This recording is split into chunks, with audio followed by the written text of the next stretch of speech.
9. Juan capítulo número 7, versículo número 37 al 39. Y leemos la palabra del Señor, lo hacemos en el nombre del Padre, del Hijo y del Espíritu Santo.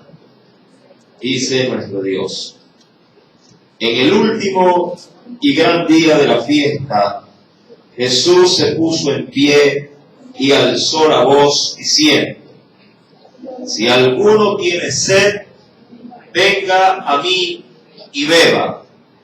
El que cree en mí, como dice la Escritura, de su interior correrán ríos de agua viva. Verso 39, léalo por favor. Esto dijo del Espíritu que habían de recibir los que creyesen en Él, pues aún no había.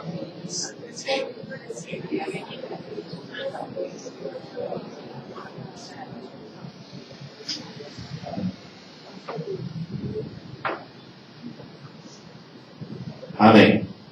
Y queremos nuestro rostro y oremos. Padre, en el dulce nombre de Jesús, Señor amado, gracias en esta hora por darnos la oportunidad de poderte, Señor amado, servir a través de estos tiempos, Señor, de oración, tiempo de alabanza, tiempo de adoración, Señor. Ahora nos disponemos para poder pregonar el Evangelio, Señor amado. Ministra nuestras vidas como solo usted, mi Dios amado, lo puede hacer. Toma de nuestro corazón, Señor amado, todo aquello que pueda hacer estorbo, todo aquello que pueda irrumpir, Señor amado, Padre, para que yo me pueda concentrar, Espíritu Santo. Toma, mi Dios amado, nuestras cargas, llévatelas en este momento, Señor. Padre, necesitamos estar con una mente y un corazón clarificados, Señor amado, para poder recibir de ti la gracia, la misericordia, Señor amado, que usted siempre, oh Padre, derrama sobre aquellos que de corazón vienen a buscar tu nombre. Espíritu Santo, que hable, Señor amado, usted y que calle el hombre. Padre, te lo pido y te lo imploro en el poderoso nombre de Cristo Jesús. Amén y amén. Bien, mis amados, estamos en Juan capítulo 7, versículo número 37 al 39. Hoy vamos a predicar por el tema libación. Amén. Hoy predicaremos por el tema libación. Este tema consiste básicamente en su significado propio de la fiesta de los tabernáculos. Esta fiesta, de acuerdo al libro de Levítico, si me acompaña por favor al capítulo número 23, vamos a adentrarnos, antes de comenzar allá a hilar fino en la enseñanza de hoy. Cuando se va al libro de Levítico, acompáñenme por favor, libro de Levítico, en el Antiguo Testamento, capítulo número 23, verso 34 al 37, nos dice el Señor lo siguiente. Amén. ¿Lo tiene? Levítico capítulo número 23, verso 34 al 37, nos dice el Señor: habla a los hijos de Israel y diles. ¿Lo tiene? ¿Ya lo encontró? Sí. A los 15 días de este mes séptimo será la fiesta solemne de los tabernáculos a Jehová por 7 días. El primer día habrá santa convocación. Ningún trabajo de siervo haréis. 7 días ofreceréis ofrenda encendida a Jehová. Y al 8º día tendréis santa convocación y ofreceréis ofrenda encendida a Jehová. Es fiesta. Ningún trabajo de siervos haréis. Estas son las fiestas solemnes de Jehová, a las que convocaréis santas reuniones, para ofrecer ofrenda encendida a Jehová, holocausto y ofrenda y sacrificio y libaciones, cada cosa en su tiempo, o de acuerdo al orden que se tenía que ofrecer. Hermano, leo esta porción bíblica porque en el contexto del capítulo número 23, que de allí he tomado justamente para asociarlo al Juan capítulo 7, versículo número 37 al 39, dice la Biblia al inicio del verso 37 que Jesús, sí, se puso en pie en el último y gran día de la fiesta. Como para poder hacer una pequeña recordación, ¿sí? A manera de síntesis de las enseñanzas que hemos tenido en este Evangelio desde el capítulo 6 en adelante. Jesús, mi querido hermano, se encontraba en la fiesta de los tabernáculos, o lo que es igual a la fiesta de las enramadas. Jesús no iba a asistir a esa fiesta, porque los judíos, diríamos los de Judea, los estaban buscando para matarlo. Sí, su último milagro, mi amado hermano, convulsionó a la verdad, sí, a todo el pueblo o a toda la región de Judea, y esto provocaría el rechazo, sí, en Jesús. Mi amado, Jesús, luego de que fue obviamente advertido del mal que le vendría, salió de allí, y usted recordará que regresó hacia Galilea. ¿Se recuerda usted? Mi amado hermano, todo esto acontecería obviamente porque si luego de la multiplicación de los panes y los peces, ya usted recordará que allí Jesús tuvo luego una confrontación con ese mismo pueblo que se benefició de este milagro. Luego quisieron sí sacar provecho de él. Y él no quiso ser usado, no quiso ser malinterpretado y les dio las aclaraciones que correspondían para que no se acercaran a él si no fuese realmente por lo que él transmitía, el poderoso mensaje y la salvación de parte de Dios. Él se promocionó allí como el verdadero pan del cielo, que descendía obviamente de lo alto, se hizo ver a sí mismo como el Hijo de Dios, y la gente, llamado, no aguantó tales palabras, y allí es donde provocaría prácticamente sí, su escape de esa región. Jesús vuelve a Galilea y tiene en casa nuevamente para su mal una confrontación con su propia familia. Sus hermanos, como usted ya lo sabe, sí, de una manera obviamente sí, despreciable, le dicen que regrese a donde había venido y que no se esconda, que se dé a conocer como lo que él era, un profeta. Pero claro, nunca lo dijeron de buena intención, se lo dijeron como para que vaya y se exponga, ¿sí? Frente a los de Judea para que lo maten. Y allí Jesús, mi amado, les replicó fuertemente y sí, él se quedó allí en Galilea. Los hermanos y la familia subió a Jerusalén para realizar o para participar de la fiesta de los tabernáculos. Pero la Escritura nos dice que también Jesús, luego de que ellos se fueron, sí, Jesús volvió otra vez a la misma región, pero lo hizo secretamente, fue escondido. Sí, parece mentira ver a Jesús en esta faceta, sí, pareciera ser una persona de pronto que le temblaron las rodillas, sí, y tuvo miedo, pero no fue así, sino que Jesús sabía que él no podía ser manipulado primeramente por voluntad humana, sino por voluntad divina. Y él estaba, mi amado hermano, consciente de que el tiempo de su muerte no llegaría por voluntad de hombre, sino por la voluntad de Dios. Jesús, mi amado, va secretamente nuevamente a esa fiesta y claro, pasa desapercibido. La gente lo buscaba, claro, como era de entenderse. Los judíos también lo estaban buscando para matarlo.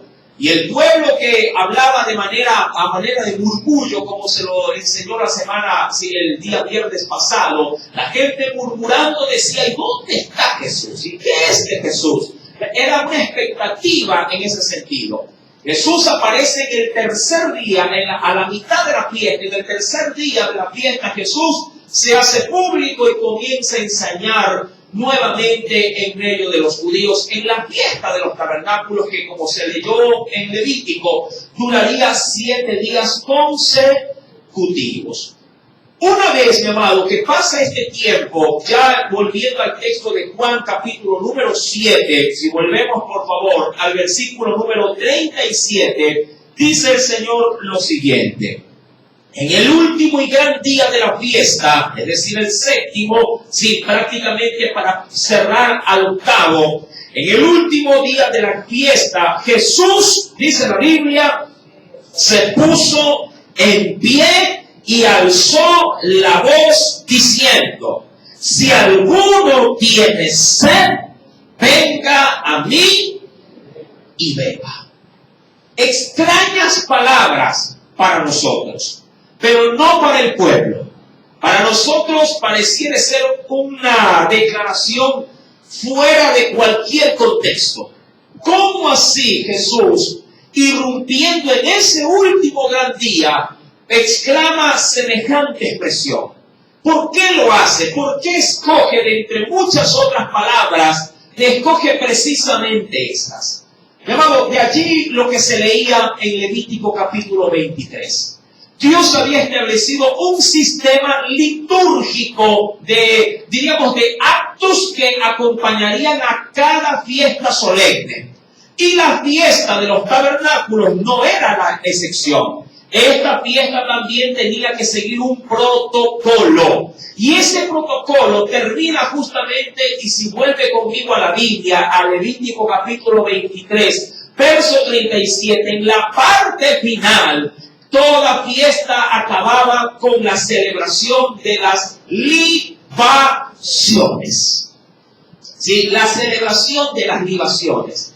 ¿Qué cosa, mi amado hermano? Si puede volver por favor otra vez a Levítico 23, en la última parte de ese verso, nos dice el Señor, ¿sí? ¿Lo tiene? Estas son las fiestas solemnes de Jehová, a las que convocaréis santas reuniones, para ofrecer, entre muchas otras cosas, claro está, ofrendas encendidas a Jehová.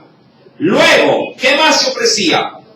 Holocaustos y ofrendas. Y cuando dice ofrendas, se habla de ofrendas voluntarias. Si alguien quería llevar algo voluntariamente, pues se lo tenía que otorgar al sacerdocio para que lo pudiese ofrecer. Luego también sacrificios y por último, libaciones. Cada cosa en su tiempo. Es decir, que no se mezclaban tampoco las presentaciones de las ofrendas. Cada cosa tenía un determinado tiempo para ser ofrecido.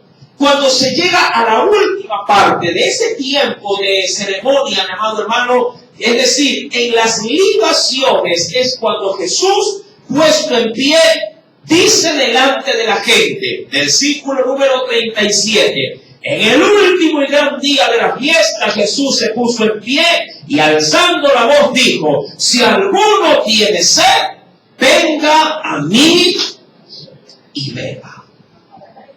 Cuando hablamos de libación, ¿a qué nos estamos refiriendo? Bueno, apunte, mi amado, si acaso le interesa tomar nota de lo siguiente. La libación, de acuerdo al concepto religioso, es el sacrificio que consiste en el derramamiento de líquidos. Ojo, en el derramamiento de líquidos en honor al Dios que se lo quiera ofrecer. Y esto se aplicaba para toda cultura. Los romanos sí lo hacían. Mi amado, los celtas lo hacían. Sí, en los tiempos del imperio medo-persa también se ofrecían libaciones. Esta era una práctica de antaño. Sí, la gran mayoría de las culturas, propiamente, diríamos de los patriarcas, cada quien en su religión y a sus dioses ofrecía ofrendas de libación.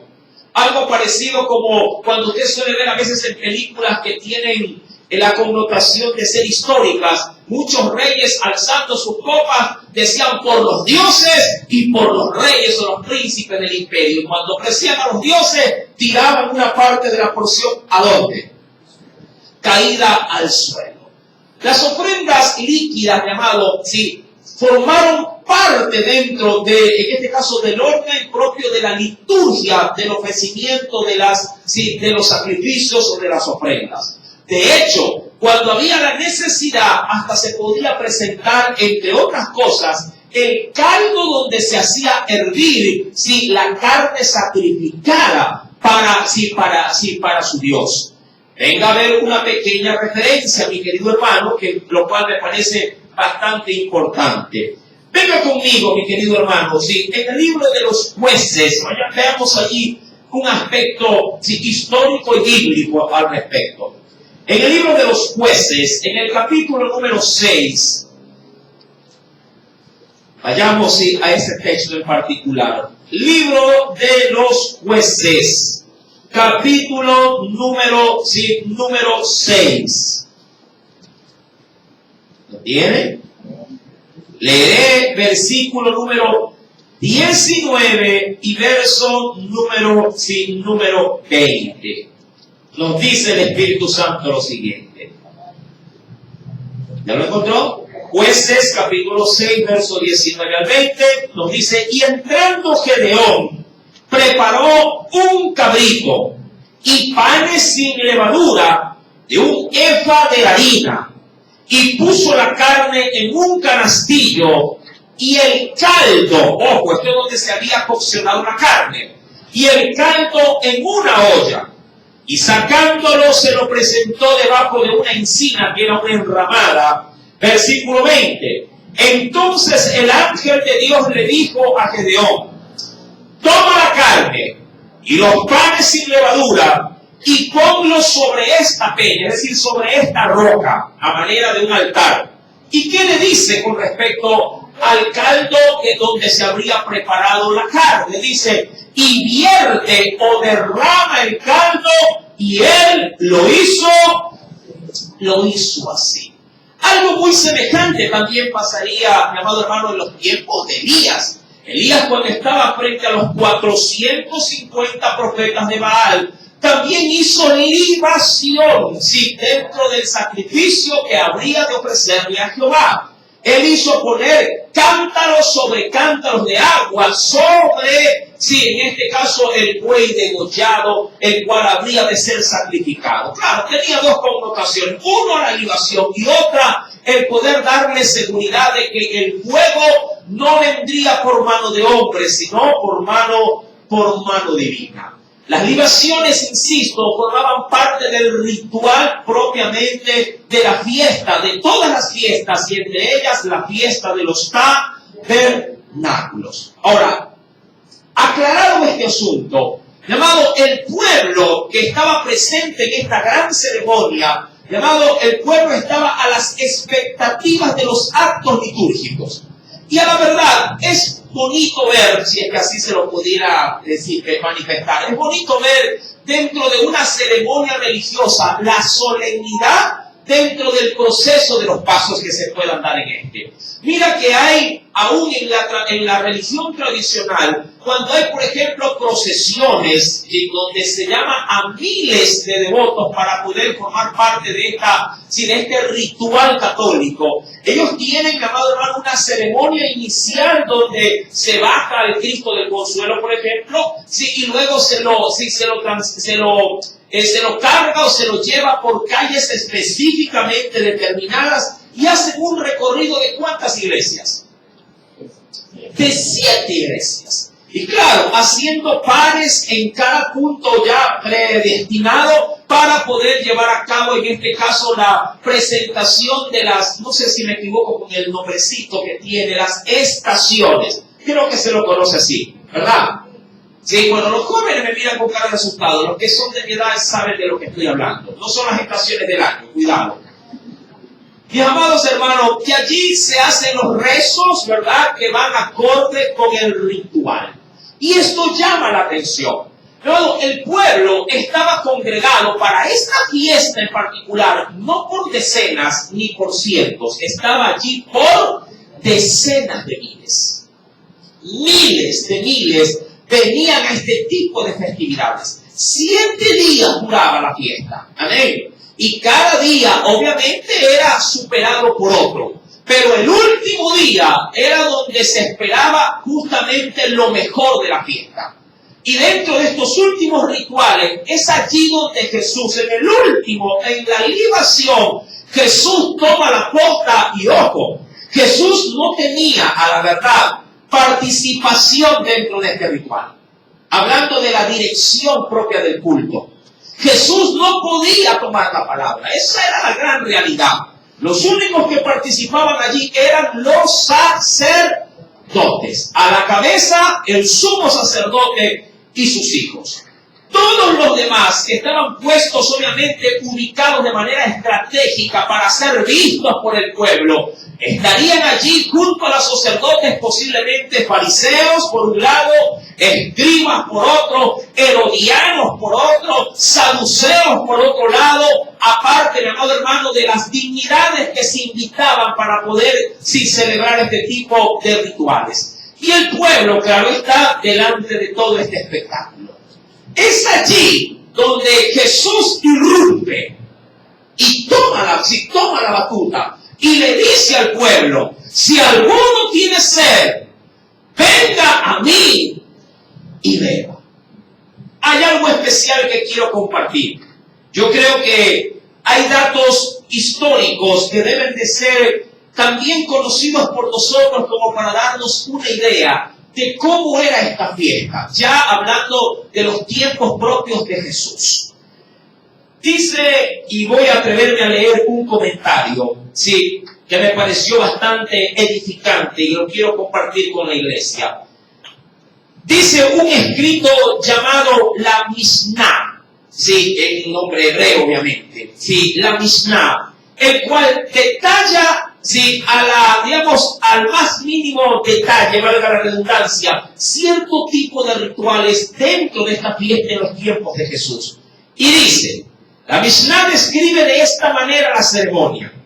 Como era el tiempo de la libación de agua, sí, para purificar en este caso los sacrificios y a los sacerdotes, como era tiempo de la libación de agua, se tomaba un frasco de oro que contenía 3 log de medida, lo cual representaría más o menos casi que 1/4 de litro cada una. Era llenado, justamente, ¿sabe de dónde se tomaba esa agua? Para curiosidad suya y mía, ¿sabe de dónde se la tomaba? ¿De dónde te cree esa agua? Como hemos venido analizando el Evangelio de Juan desde los primeros capítulos, hermano, esta agua era tomada del estanque de Siloé. Vaya viendo el dato. Era tomada del estanque de Siloé. ¿Cuál estanque? Sí, ese estanque donde habían miles de enfermos esperando que las aguas se agiten de tiempo en tiempo. Usted sabe que allí se provocaban siempre milagros esporádicos porque se creía que un ángel descendía del cielo y tocando las aguas y estas moviéndose, el primero que se sumergía en él quedaba totalmente o completamente sano.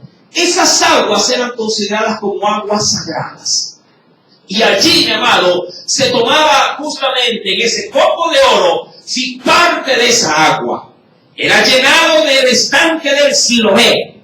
Cuando llegaban a la puerta del agua, hacían resonar lo que se denominaba como una tequia. ¿Qué es esto? Son términos nuevos, a la verdad, pero muy interesantes. Sí, en ese sentido, el resonar de la tequia era el sonar del cuerno con un trompetazo largo. Esto lo hice una vez en algún momento, no aquí, en otro lado, y lo voy a repetir acá. Sí, la tequia sonaría algo así. Ojalá que suene igual como se escuchó en otro lugar donde lo hice.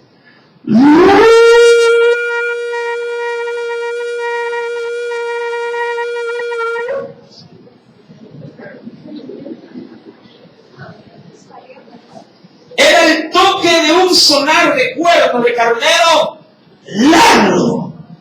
Cuando el sonar de este cuerno, mi amado hermano, era escuchado por el pueblo, mi amado, todo el pueblo, si estuviese distraído, si estuviese atendiendo algún otro asunto, inmediatamente era convocado y todos estaban para el sonar del segundo cuerno, el cual no se lo conocía como el tequia, sino que era conocido, mi amado hermano, y aquí lo tengo, escrito de acuerdo a lo que se pone acá, por el suka.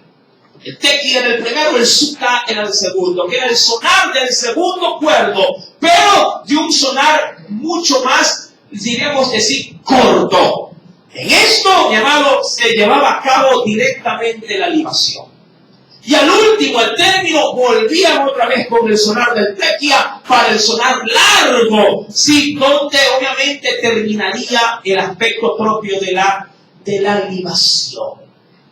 Mi amado, fue allí cuando al sonar del cuerno, dicen los entendidos, mi amado, donde Jesús se pone en pie y dice: el que tiene sed, venga a mí y beba. Usted se puede imaginar en ese momento tan sagrado, tan solemne, que se pare alguien de la multitud y manifieste semejantes palabras. Jesús estaba corriendo un riesgo terrible en ese momento. Pero Jesús era reconocido como un grande en medio de su pueblo. Eso sí. De hecho, luego de este evento, la mayoría del pueblo, amado, comenzó a decir de Jesús: este es el gran profeta. Otros no dudaron y dijeron: este es el Cristo, el Mesías, el Hijo de Dios. Esto provocaría una reacción tremenda en medio de todos los congregados. Quiero adelantarme un poquito solamente, porque esto será estudio para la próxima semana, si así Dios nos lo permite. Cuando el versículo 40 se lee, acompáñeme por favor, mire que me voy a adelantar, no lo voy a explicar, solo lo voy a leer.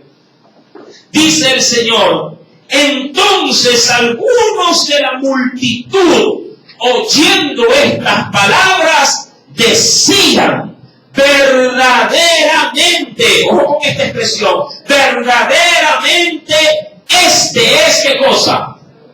Este es el profeta. Ahora, yo entiendo que esta expresión de pronto, sí, esta expresión pareciera ser algo habitual, sí, para nuestros oídos. Pero cuando ellos manifestaron esto, hermano, ¿a qué se estaban, sí, refiriendo?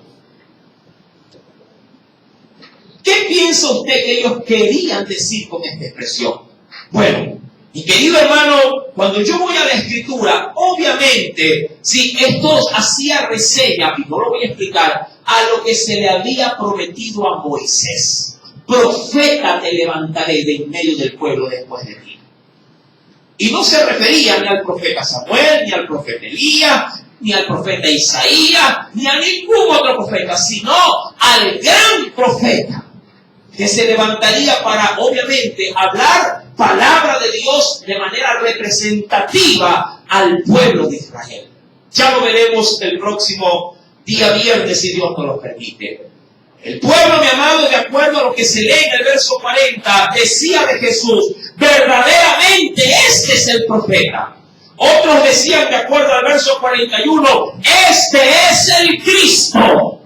Obvio, por cómo se dio todo el asunto. Este es el Cristo. Pero algunos también decían de él, la contraparte, de Galilea, dice allí, ¿ha de venir el Cristo? Pero habían otros que también, mira, sin saberlo, proclamaban lo siguiente. Verso 42. ¿No dice la Escritura que del linaje de David y de la aldea de Belén? ¿Qué dice? Ajá, de donde es David, ¿ha de venir el Cristo? Y claro, Jesús venía de ¿dónde? Él venía de Belén, de allí había nacido. Mi amado, volviendo a Juan capítulo 7, Jesús se pone en pie, escuchen el sonar del tequía, y allí, mi amado, Jesús se levanta y exclama: si alguno tiene sed, venga a mí y beba. Qué gran propuesta, qué gran invitación, pero qué también gran desafío. Mi amado hermano, estas palabras, insisto, conmovieron a todos los presentes. Yo me imagino que a muchos, al escuchar a Jesús proclamando estas palabras, como escuché el otro día cuando estaban aquí haciendo una presentación, uy hermano, se me eriza la piel. ¿Ha sentido usted esas experiencias? Sí, cuando Jesús habló, a mucha gente se le debe haber puesto de punta los vellos de su cuerpo. ¡Ay, Señor, qué es esto!, dijo mucha gente. ¿Y qué es esto? Él se está haciendo ver como que si fuese la libación en sí misma. Mi amado, el pueblo allí era espectador de lo que estaba pasando. Solo eso. El pueblo quería, obviamente, algo más que un ritual. De hecho, solo los que estaban en el altar podían hacer las prácticas o los ejercicios del ritual, pero todos los demás estaban simplemente siendo veedores de lo que pasaba. Mi amado, usted puede en Dios, si así obviamente le da la apertura, usted puede ser un participante, no un veedor de las cosas espirituales. Jesús sabía que la gente que estaba congregada allí tenía hambre y sed de Dios. Lo sabía. De allí la importancia de poder ver que miles eran los congregados. ¿Qué querían esos miles? Simplemente ver un ritual más. O diría en tiempo actual, simplemente asistir a un culto más. No es lo mismo, mi amado hermano, que alguien en un culto sea personalizadamente tocado por Dios, que a que todos lo sean. Mucha gente puede sentir cierta frustración siendo un veedor de cómo Dios ministra a otros y no lo ministra a él. Y Jesús entendió esa necesidad en medio de esta fiesta. Miles estaban allí, si bien es cierto, sí, anhelando algo, pero también conscientes de que ellos simplemente serían espectadores. Y Jesús no quería espectadores en esa fiesta, quería miembros activos, no pasivos. Allí es donde Jesús les hace la propuesta. ¿Quiénes desean formar parte de esta celebración? ¿Cómo poder hacerlo? Jesús da la pauta. Si alguien quiere de esa agua que está siendo derramada en libación, tiene que venir a mí para yo poder proveérsela. ¿Qué es lo que trataba de decir? Bueno, la Biblia tiene en el mismo Evangelio de Juan la respuesta. Acompáñame, por favor, y ven conmigo en el mismo Evangelio de Juan, capítulo número 4.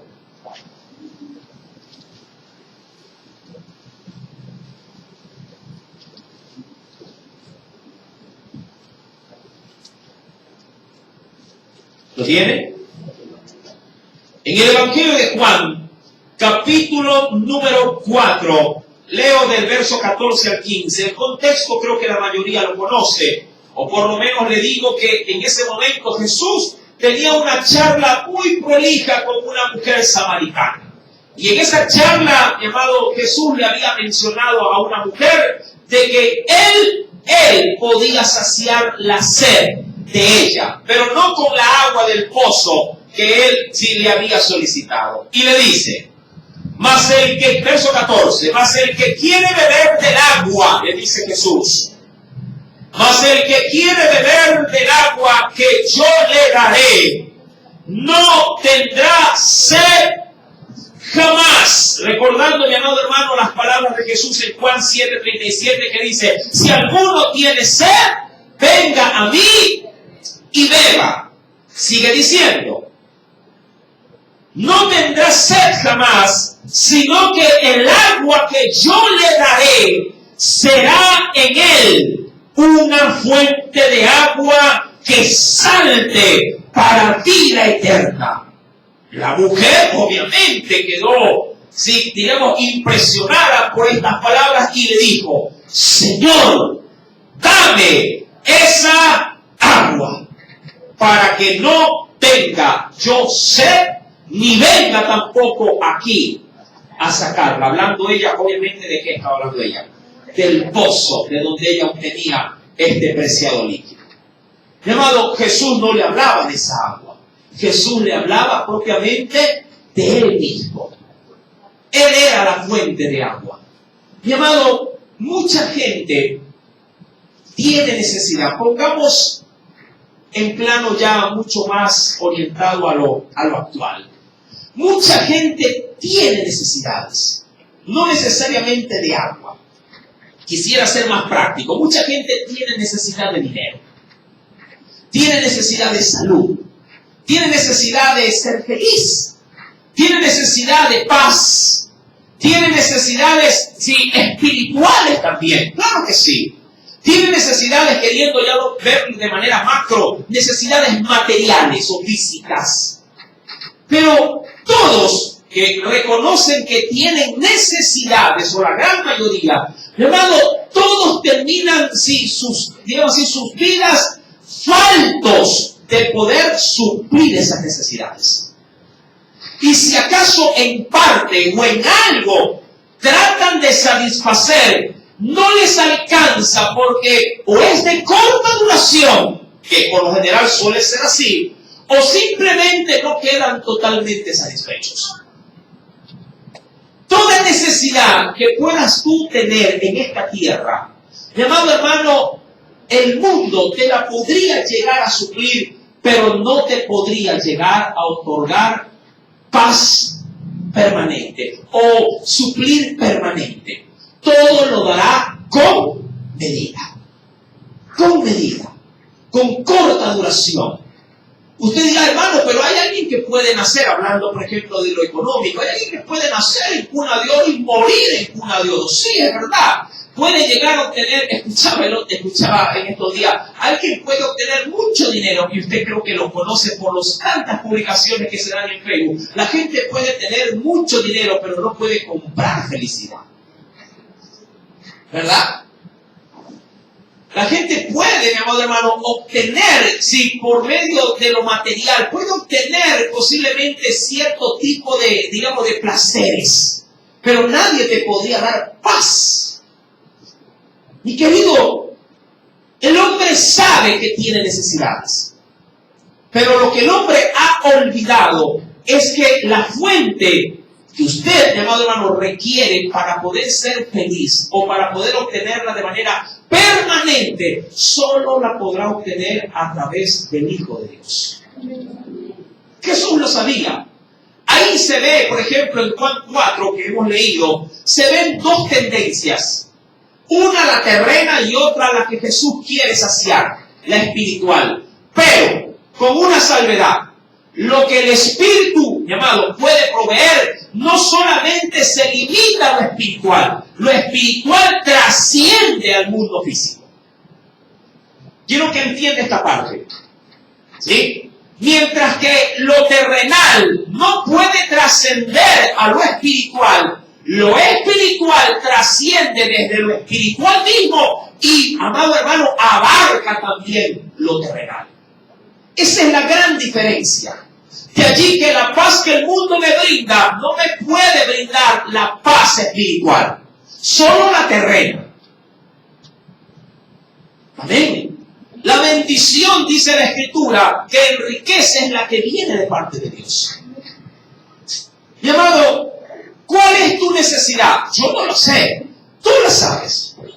Y posiblemente tengas muchas necesidades, pero solo en Jesús, como Él se lo dijo a esta samaritana, si tú bebes de esta agua, vas a volver a tener sed. Pero del agua que yo estoy dispuesto a darte, de ella no volverás a tener sed jamás.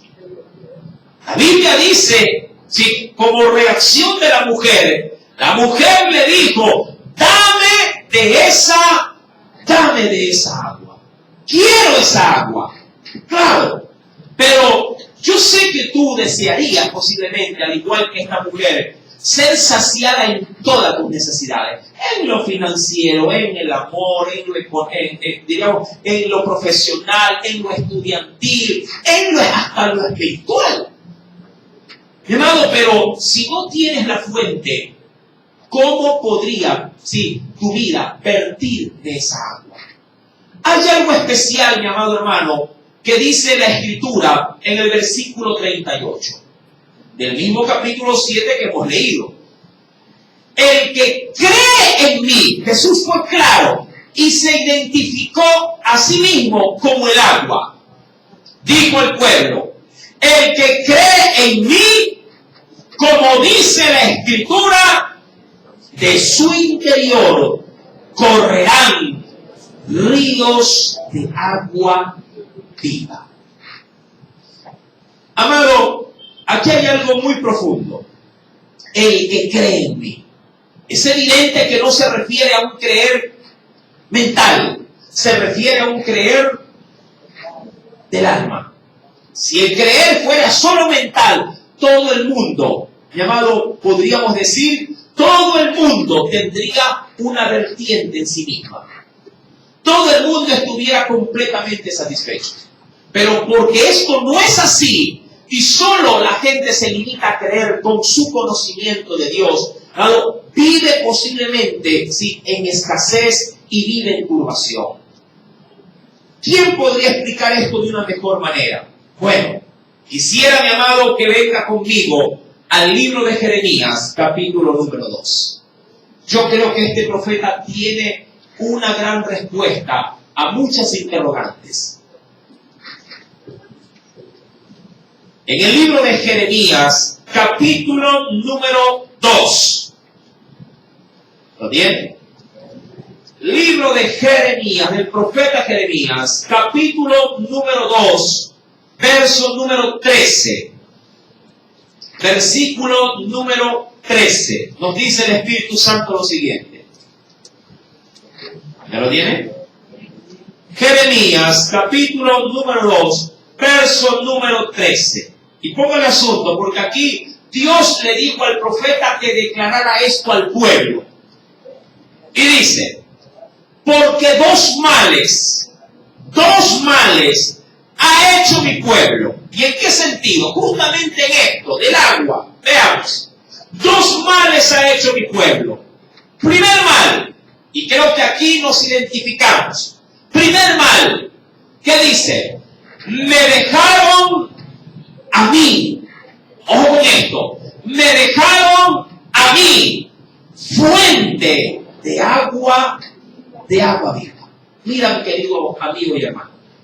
Si Dios no es el motor de tu vida, ten por cierto que has dejado al Señor. Tú no puedes ir tras tu hogar y olvidarte de Dios.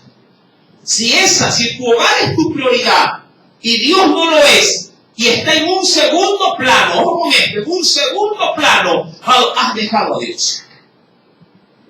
Dios, por lo menos en el concepto bíblico, no es tu fuente. Si Dios es el primero, antes que tu matrimonio, antes que tus hijos, antes que tu trabajo, entonces Dios es tu fuente. Quiero que entienda esto. En esta semana una hermana le supo decir a mi esposa: hermana, ahora entiendo, dijo ella, ahora entiendo, luego de tantos años, que no se puede confiar ni aún en mis propios hijos. Lo penoso es que lo entendió a una edad ya casi de 70 años. Porque cayó sumamente enferma y en quien confiaba para que la asista le dijo: estoy ocupado, no puedo ir.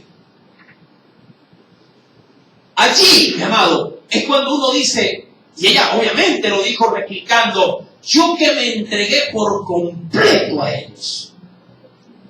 Ahí te la asunto. Le di todo a ellos. Y digo, y hizo bien. Pero primero, antes que a ellos, está nuestro Dios. Cuando Dios no es tu fuente, mi amado hermano, y lo has desplazado por cualquier otra cosa, entonces estás cometiendo tu primer gran mal. Y claro, alguien que no hace de Dios su fuente, mi amado, no podrá disfrutar de este tipo de fiestas espirituales. Porque Jesús apareció en esta fiesta para poder saciar la necesidad, no ritualista de la época, sino la necesidad personal de cada individuo que había acudido a esa fiesta por algo. Es bonito ir a un tipo de evento. Mira que no hace mucho celebramos el aniversario. Qué lindo, estuvo bonito, qué chévere, sí. Pero mucha gente ya se desencantó de la fiesta. ¿Verdad? Mucha gente dijo, sí, ya no hay presentaciones, ya no hay especiales, qué pena. Para el otro año. Va a quedar un año para experimentar algún tipo de gozo. Hermano, si usted tiene la fuente, cada culto es una fiesta. A ver, cada culto es una fiesta. si bien la fuente en sí mismo. Mas sin embargo, Dios le reprocha al pueblo cuando le dice al profeta que les diga a ellos: el pueblo ha hecho dos males. Primer punto, me han dejado a mí fuente de agua viva. Y lo segundo, lo sintetizo, han reemplazado la fuente. ¿Cómo así? Mira lo que dice el texto. Reemplazar ese tipo de fuente es imposible, pero los hombres lo han hecho. ¿De qué forma? Dice la Biblia, y cavaron o hicieron para sí, ¿qué cosa? Para supuestamente tener reservas de esa agua. Hicieron para sí cisternas, pero no se dieron cuenta de algo que Dios se había dado cuenta. Sus cisternas, dice la Biblia, son cisternas rotas que no retienen agua. Cisternas rotas. Es más o menos como a veces sabe pasar, que usted deja algo introducido en una botella y cuando regresa dice: oye, ¿qué pasó con lo que estaba aquí? Y cuando se da cuenta, por debajo en el fondo, tremendo agujero y todito se la ha estado viendo por allí. ¿Cuántos de ustedes compraron una vez 1 litro de leche? Y desde la tienda hasta la casa ya perdió medio litro. ¿Y qué le pasó? Y cuando se da cuenta, la funda ha estado pero haciendo un tremendo camino.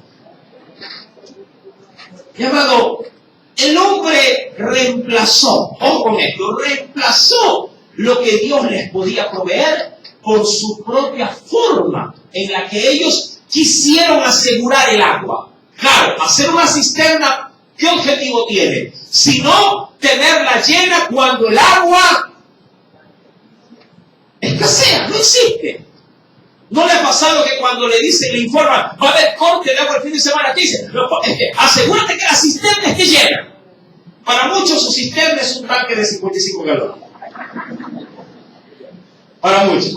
Pero para otros que tienen la posibilidad de cavar en tierra, ponerle obviamente allí azulejo y todo lo demás, obviamente tendrá algún lugar supuestamente seguro. Pero imagínate que tu cisterna tenga una fisura.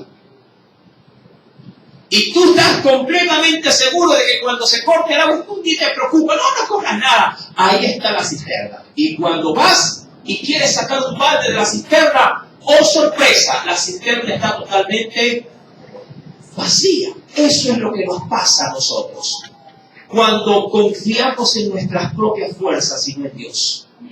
Cuando confiamos en que yo sé manejar el matrimonio y el matrimonio luego de que tú dices que está estable, llamado, ves partir a tu hombre con la vecina de frente. Y tú dices, ¿qué pasó, hermano? Pero si yo estaba seguro, e inclusive le di 3 hijos, 4 hijos, 5 hijos. ¿Quién te ha dicho a ti que los hijos son candados para el hogar? El único que establece, llamado hermano, felicidad, paz y fidelidad en un matrimonio se llama Cristo Jesús. Amén. Él es el valor de la familia y el que la puede proteger también. El pueblo había cometido estos dos males. Cuando Jesús, llamado, proclama esta palabra, el que cree en mí, como dice la Escritura, de su interior, ¿qué pasará? Correrán ríos de agua viva. ¿Cuál era esa Escritura? Eso está tipificado, mi querido hermano, en el libro de Isaías. Acompáñame, por favor. Capítulo número 12, libro del profeta Isaías. Capítulo número 12. Leo el verso 2 y el 3. ¿Lo tienen? Dice el Espíritu Santo, he aquí, ¿ya lo encontró? ¿Sí? Isaías capítulo 12, verso 2 al 3. He aquí, Dios es salvación. Y mira, me encanta porque lo personaliza. Dice, es salvación mía, dice él. Me encanta. Allá por mi casa, bueno, hace tiempo que no lo veo, había el hijo de un paisanito que tiene una tienda. El típico José y María, ¿no? Y cada vez, bueno, lo hacía antes, ¿no? Ya no ahora. Sí, a mí me tocaba comprar siempre chuzos. Sí, chuzos de lo que se pone para freír. Y claro, el muchacho, no sé, creo que el dueño de la tienda lo había hecho adicto al chuzo. Sí, porque todos los choricitos los tenía puestos en una funda dentro de un congelador. Y yo le decía, no sé, malito, véntame, qué sé yo, $1 de chuzo. Y el hombre sí, iba al congelador, y cuando el niño veía sacar la funda, mi amado, comenzaba a gritarle al papá, ¡chuzo mío! ¡Chuzo mío! ¡Chuzo mío! Me daba hasta pena comprar chuzo. Dice, se hace dueño del chuzo. Y digo, pero usted mismo, y claro, yo lo veía al muchacho con mucho así como zanahoria se comía, así crudito se comía los chorizos. Claro, y me encanta la expresión, porque cuando se lee este precioso texto de Isaías 12, verso 2, no, dice el Señor, dice aquí, mi amado, sí, en este caso, quien asume que su Dios es su Salvador, dice, he aquí, Dios es salvación mía, personal. Y dice allí, me aseguraré, es decir, voy a ponerme a buen recaudo y no temeré, por muy mal que se vea el futuro, por muy malo, pésimo que se vea el día de mañana. ¿Qué dijo él? Dios es mi Salvador, es mío, me voy a quedar confiado y no voy a temer. ¿Qué más proclama? Porque mi fortaleza, y quiero argumentar algo mío, y el motivo de mi canción, ¿quién es? Es Jehová. Y aquí, mi amado, ponga el asunto. Jehová, quien ha sido salvación, otra vez nos dice, para mí, y aquí, sacaréis con gozo aguas. ¿De dónde? ¿De dónde lo va a sacar? Va a buscarlo en la casa del hermano que él sí está fervoroso. No, lo va a sacar, dice aquí, de las fuentes de esa misma salvación. No tiene que andar buscando a alguien que le ore para que cobre fuerza. Él tiene las fuerzas, porque él tiene a su Salvador personal. Cuando alguien tiene a Cristo, mi amado hermano, te pueden diagnosticar cáncer, pero aún así tú estás confiado que si vives para Cristo vivo, y si mueres, pues para Cristo vives ganancia. Pero no se te cae la pared, no se te, como dicen muchos, no se te mueve el piso. Tú sigues parado firme y confiado, porque sabes que contigo está, mi amado hermano, la gente. De este texto, mi amado, se dice pues en el verso 38, de su interior correrán ríos. Qué interesante, mi amado, poder decir con seguridad, no importa si no hay paz en el mundo, yo tengo la paz que viene de lo alto. Hay una preciosa alabanza, un corito que dice, y si el mundo no me la dio, no me lo puede quitar. ¿Está hablando de qué? De ese gozo, de esa paz que solamente Dios, la fuente, puede llegar a proveer en cada uno de nuestros buenos depósitos. Mi amado, cuando voy pues a la Escritura, hay algo adicional que también quisiera, mi amado hermano, pues, compartirte en esta preciosísima noche. Cuando vamos al Evangelio de Juan, capítulo número 7, en la última parte nos dice el Espíritu Santo, eso dijo, ¿quién? El Señor a toda esa gran multitud. Eso dijo, dice aquí, del Espíritu que habían de recibir, ¿quiénes? Que habrían de recibir los que creyeren en Él. Pues aún no había venido el Espíritu Santo, porque Jesús no había sido aún, ¿qué cosa? Glorificado. Ahora, aquí hay algo especial en esta porción bíblica. ¿Cómo poder estar seguro que la fuente está en mí?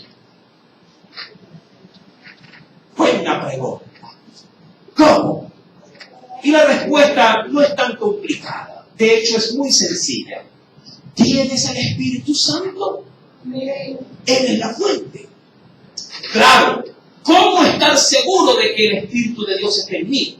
no puedes pasar por alto, mi amado hermano, sí, el orden. Así como el ritual de la fiesta de los tabernáculos tenía un orden litúrgico, también hay un orden divino para poder tener la fuente. El primer, digamos, punto de partida es Cristo. Tienes que tener al Salvador. Amén. Sin Él no hay fuente. Ojo con esto. Sin Él no hay fuente. Si tienes a Cristo, mi amado, por lo menos ya empezaste a cavar el pozo. Cuando Dios está en tu vida a través del sacrificio de Jesús, mi amado, se hace, por así decirlo, un contrato en tu corazón. Dios se compromete a hacer de tu vida, ya no un pozo seco y árido como lo era antes, sino ahora tú serás un ojo de agua, como se suele decir en tiempo presente. Tú serás un manantial. ¿Quién comienza para que esto sea así? Cristo en tu vida. ¿Cómo poder saber que está culminado el pozo? Cuando el Espíritu Santo venga a ti. ¿De qué forma? Bueno, hay un procedimiento sencillo que el mismo Juan nos lo declara. Cuando vamos más adelante, mi querido hermano, y luego pasaremos también al libro de Hechos de los Apóstoles, cuando uno va al capítulo número 14, versículo 15, dice el Espíritu Santo, mira cómo este pozo comienza a fabricarse con este orden. ¿Lo tiene? Primero tienes que creer en Él como tu suficiente y único Salvador. Segundo, verso 15 del Juan capítulo 14. Si me amáis, ¿cuántos aman al Señor? Si me amáis, pues guardad mis mandamientos. Y yo rogaré al Padre y os dará justamente a quién, dice la Biblia. Os dará otro consolador para que esté con vosotros. ¿Qué dice? ¿Para solamente las épocas difíciles? No, para siempre. Verso 17. El Espíritu de verdad, al cual el mundo no puede recibir porque no lo ve ni lo conoce. Pero vosotros le conocéis porque mora con vosotros y estará en vosotros. Esta promesa que Dios dijo allí en el Evangelio de Juan capítulo 7, que se decía de que hablaba del Espíritu que habría de venir sobre los que creyeran en Él, hermano, se lo confirma en el libro de Hechos. Acompáñame, por favor. Hechos de los Apóstoles.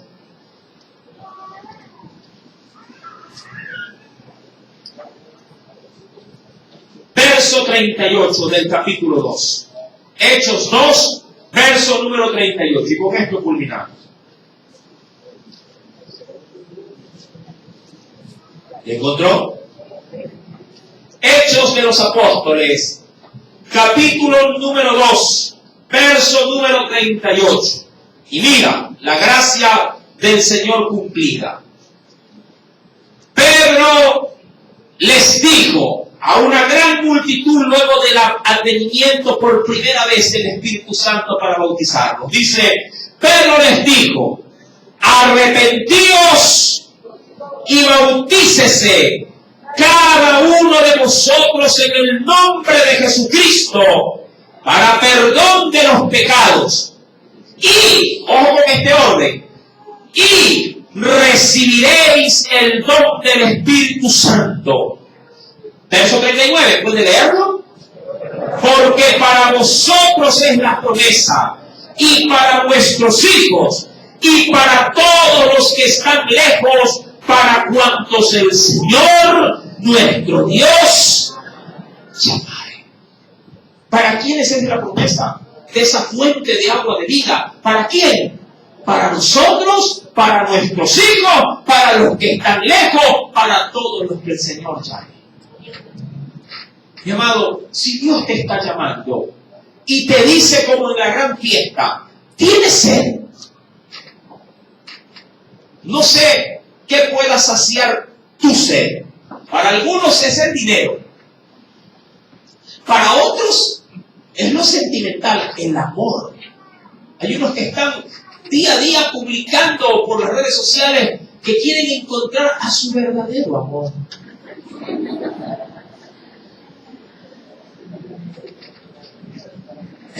Veía en una comiquita, yo te voy a amar.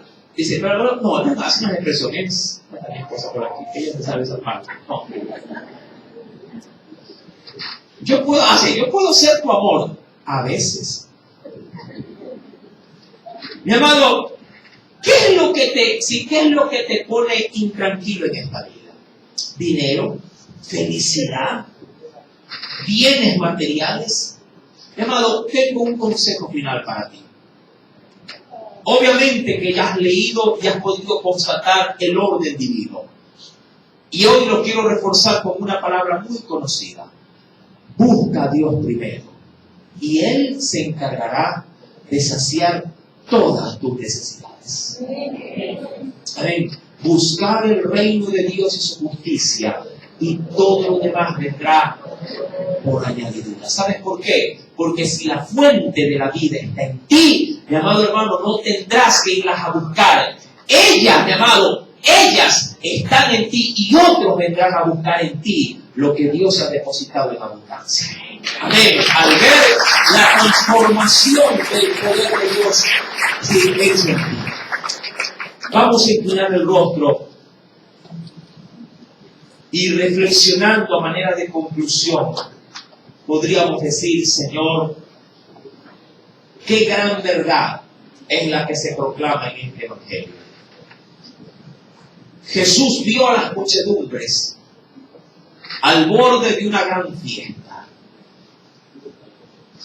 Los sacerdotes participaban de manera activa en cada proceso de la liturgia y el pueblo solo podía ver y alegrarse de lo que otros ministraban.